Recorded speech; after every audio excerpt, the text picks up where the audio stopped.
arbres, plantes, estàtues i gats, i de visita diverses classes d'animals humans, forasters, el veïnat, pintors i amants, escolars, iaios i Ramones i Cajals.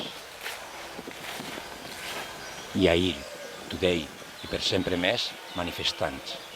La majoria, per no dir tots, enamorats, pardalets i fantasmes, i algun núvol, si és el cas.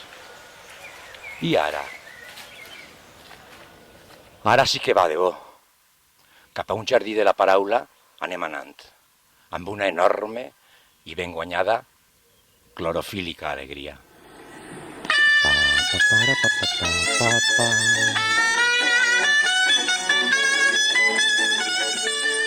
Hola, raíz, saludóle una rama.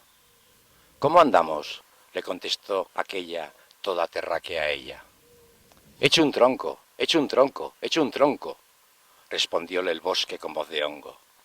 Y de pronto, un helecho ronco, que no tonto, nos gritó alegre sus esporas. Alegre digo, alegre estaba. ¿Por qué motivo? De que no pasaran a materializar un estropicio, destrozando paisaje y miradas, porque la ciudad no lo quiso. Alegre de que el botánico se expanda.